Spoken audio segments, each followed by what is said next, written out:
future of housing. This will be a little romp through some ideas that have been developed over the past months, weeks, years at Hamilton House by a group assembled at Hamilton House in Bristol. We held an event during Bristol's Big Green Week to discuss these ideas. We're really looking at co-housing, and this is pictures of a co-housing co-op called Lilac in Leeds, where our architect colleagues, White Design, were involved in the design, and the co-housing blocks are built using ModCell, modular straw bale. This is the lovely people, some of the lovely people who moved in on their allotments, which are just adjacent to the 6 houses that are built around a pond or a suds, one of which is a common house and the other 5 are blocks of flats. Beautiful. And here's a bit of context. These are a group of people who wanted to build affordable homes. And you might wonder why we don't have affordable homes, but part of the reason seems to be that £100 billion a year is being pumped into the UK property market from sources that are basically money laundering. What do we do about it? It certainly feels like it could be what's causing the problem, or a big part of it. Is there a solution? Yes, perhaps there is. Bristol recently elected a new mayor and is quick to identify the things that are wrong in Bristol and to pledge that he's going to build 2,000 homes a year by 2020, 800 of which are going to be affordable. But it's not just the council that are going to do this. They asked the Community Land Trust in Bristol to come up with some ideas, and the Community Land Trust held a practitioner event at the University of Bristol just a week ago from the date that I'm recording this.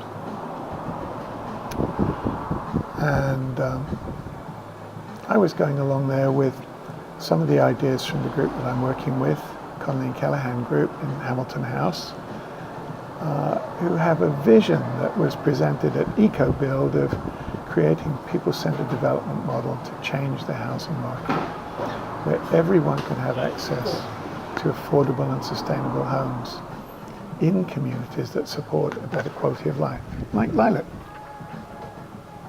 Let's see what that might look like. So we used to get affordable housing through council housing and housing associations. Provided the bulk of the affordable housing, but a lot of people were able to afford private housing. And successive governments have eliminated council housing as a source of affordable housing, and housing association housing is also under attack.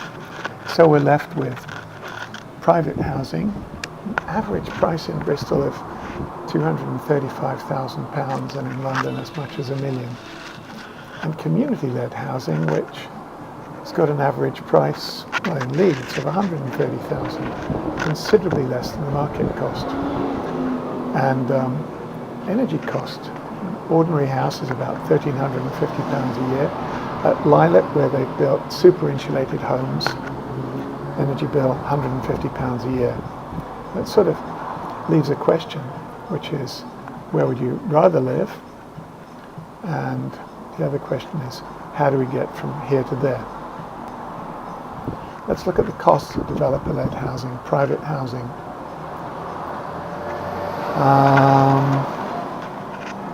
First of all, there's a huge land cost because councils and landowners dispose of land for as much as they can get for it, and developers are prepared to pay as much as they think they can afford to pay. So that means developers are immediately required to figure out what's the most that I can charge for a house.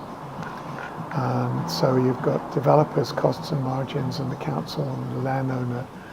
The land cost is a huge proportion of the purchase price of a house. In community-led housing, you've got three different things that are reducing the cost of housing. Sometimes they all work together. So community land trusts can be leasing the land. So if the land trust is a council, or a council donates land to a community land trust, then immediately the cost of the land is factored out of the cost of the housing. And people might put their own equity, their own work into building a house, which makes a saving. And in a co-housing community, the community is the developer, and they're developing shared facilities. So you've got three different ways of reducing the cost. Could we develop a way of doing this systematically and efficiently? Good question. And maybe it's worth making an analogy with the way that microcomputers have shifted from the very early days, which is where we are with community housing, to where we are now. At first, the first microcomputers arrived and with word processing, and then other creative applications came, like VisiCalc, spreadsheets, databases, but all of these were on different computers and it's completely incompatible, so that created a problem. So what does the solution look like? The solution looked like Microsoft coming along with an integrated package where you had all three programs for the price of one, a couple more programs thrown in for free: graphics, communication, web browsers and email. All of this worked with an integrated interface that integrated these programs and others. And it was all cross-platform. It worked on the Macintosh as well as the PC.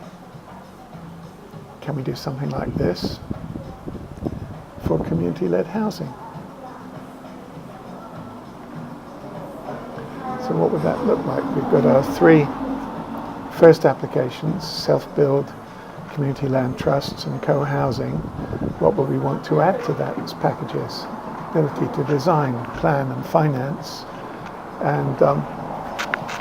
and super environmental materials, so that we're developing homes that people want to live in, that are carbon capture, not just zero emissions, certainly not ones that cause emissions. And if we could put all of these under one roof, in an organization that was an enabler, and that would work with community-led housing groups to build their co-housing community land trust community and turn them into enabler. And if we look at the, just thinking back to that last analogy, we maybe need some operating system, and we maybe need some hardware as well. Well, the group I'm working with, we've already got some hardware, which is a community centre, Hamilton House in Stokes Croft. And we've already got an operating system, which is a Coexist community that is the facilities manager in this community centre. Is there something more generic that we can think of for an operating system? Something a bit more updated, yeah. There's a whole approach to having communities work together to develop things that need to emerge. This comes from Theory U, developed by Otto Scharmer at Massachusetts Institute of Technology, and it's offered as an online course called ULabs. At the heart of it is people coming together with open minds, open hearts and open will, crystallizing ideas and prototyping them. We've got a kind of name for that. Presencing, coming together, is holding a space. Crystallizing ideas we call going out for coffee, getting out of the office. And prototyping is laying down markers. Now, I'm going to give some examples of these. We tend to think that people need to leave their baggage behind and be open to new ideas, and that's called doing the work. But there are processes in ULabs for this. And there's an introduction to ULabs going online, and it's going to be available from August the 1st. It's just an hour and a half. It gives you a very good idea what the course is going to be about. And ULabs 3 is running live from September 15th, and there will be open events in Hamilton House for the 4 group sessions, the 4 live sessions in the course. Crystallizing a vision. We started out a few years ago looking at how you might create a zero carbon city, looking at ideas that came from the Centre for Alternative Technology with their Zero Carbon Bristol ideas, and from the World Future Council, whose ideas were about how we'd used to live in relative rural idyll of agropolis, and that shifted to our rather leaky, wasteful, petrol, carbon-based society. And the question is, can we shift back to living totally in tune with nature, without waste and without excessive emissions, in 100% renewable cities? We put these ideas into our own research on creating a rural centre in sustainable communities at Seal Hayne, Newton Abbot in Devon. That actually ended up becoming something else, but the ideas that we developed there, crystallized ideas, turned into prototypes with Coexist and Hamilton House in Bristol. And with the development of some very advanced, Bristol's first Code Level 4 apartments, 18 of them in Pennywell Road in Easton, very low running cost, and they were first used as social housing for ex-offenders, with the very interesting result, people living in, instead of cells, living in very modern, very energy efficient apartments, and reoffending rates dropped by 40%. It's quite a remarkable social effect from environmental improvement. So that's a prototype. Here's another prototype, Lilac in Leeds, which is an example of mod cell being integrated into a co-housing community and into commercial houses. In Bristol, 7 mod cell homes were built in Portway and sold, and people were prepared to pay a premium for them because they were such cool houses. This is an example of prototyping near the homes in Portway. There's a site called Ermine Way where we can build a larger, hopefully co-housing community there. The centre of the site is a common house, like at Lilac, but this would be rather larger than Lilac, and it'd be an interesting first for Bristol to have our own co-housing community in the town. Hopefully a mix of affordable and open market, and we'll go into that in a minute, and it could lead to more homes in nearby Lawrence Weston. Similarly, in Frome, there's proposals to build a mixed community on a site near a former industrial plant. This was a vinonium processing plant, and the idea is to turn that into open market homes and co-housing homes and into workspaces. And it might lead on from this base to other developments in Frome. And all of these are hopefully carbon sequestering homes. Instead of emissions being caused when you build a home, you get carbon taken out of the atmosphere as straw is growing with your Weetabix or muesli on the top of it, your daily bread, and the straw gets built into the house and is capturing carbon and producing a very energy efficient home as well.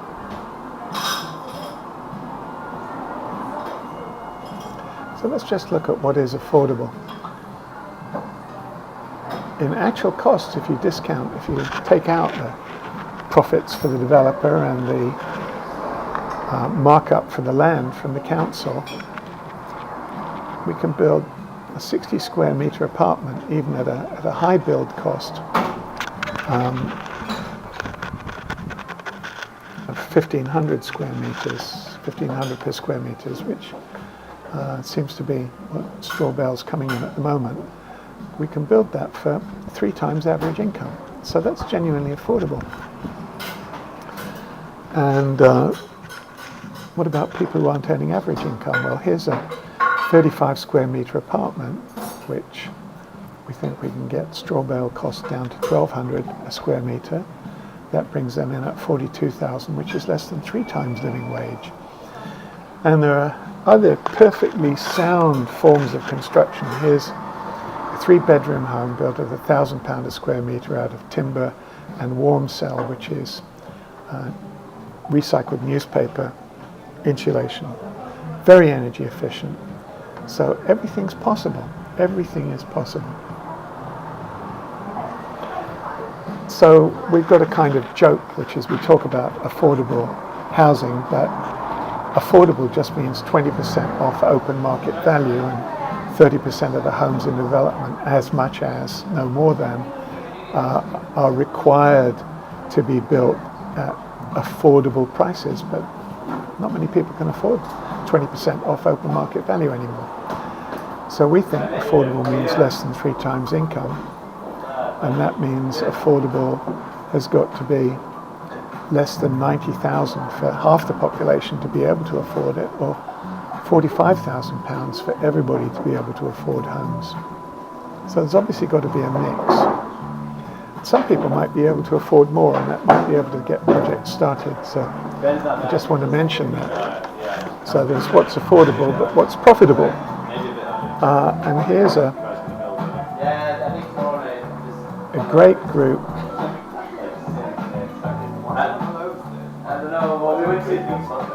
And here's another one.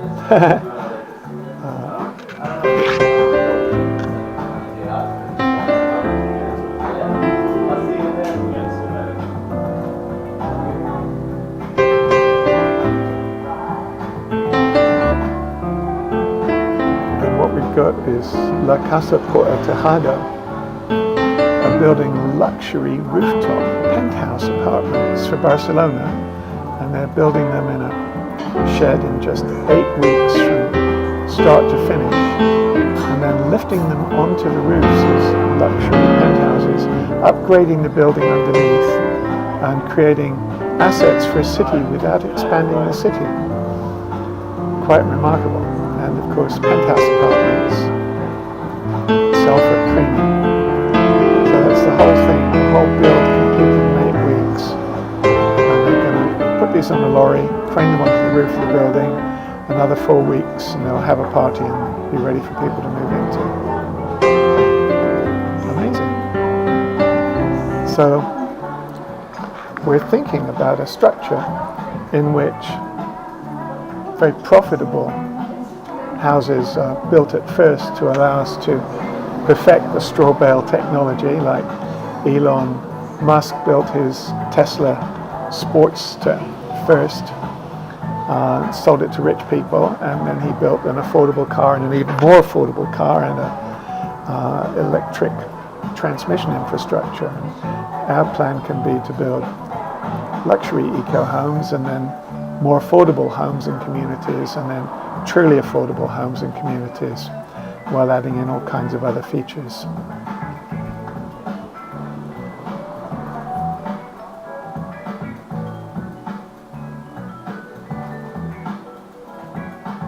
Starting up, scaling up, and diversifying.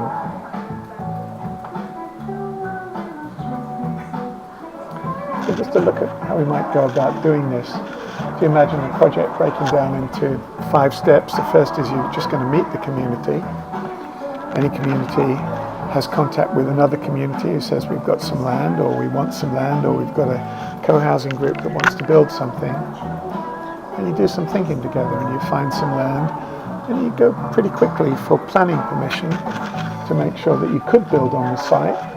And then you really engage with the community. You know you can build on the site, you've got some money freed up as a result of that by a bank or whoever, government fund perhaps.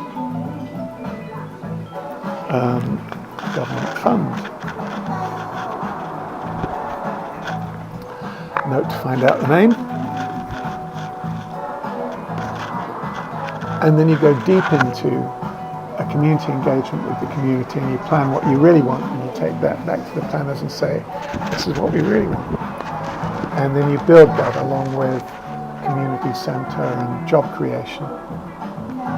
And for any community who's doing this, there has to be some kind of economic model around this. And the idea is that out of the build cost for this community, it creates income for the different projects that are going on, the different groups that are part of building this. So you can imagine there's a project plan at the top that translates into some kind of incomes in a spreadsheet model below, and you implement like this. So if you've got some land, hopefully we're going to get land coming into community land trusts without the cost being up front. That the first couple of projects that we're working with, the land has been purchased up front, and there's been a carrying cost of the land whilst figuring out what to do with it. So some of the homes might get sold at open market price, perhaps to people who are coming from London where they've got £1 million home they need to sell. So they can buy a couple of £500,000 homes, one for the family and one for the kids. And then you build some affordable homes, and then some truly affordable homes, demonstrating what happens when you've taken the cost of land out of the capital cost of a home. And it's worth looking at this as an innovation. This is intended, it is a disruptive business model. So how does that fit in with existing business models? Well, it is pretty standard. There's a lot of disruption going on at the moment. And a good company can even disrupt its own model. Connolly and Callaghan are Bristol's biggest providers of emergency shelter accommodation, and have been working on the idea of replacing the need for emergency accommodation with providing really sustainable homes for everyone. We hope that with this model we're at a point that's clear emergence of a validated model, and that means that we're ready to take action.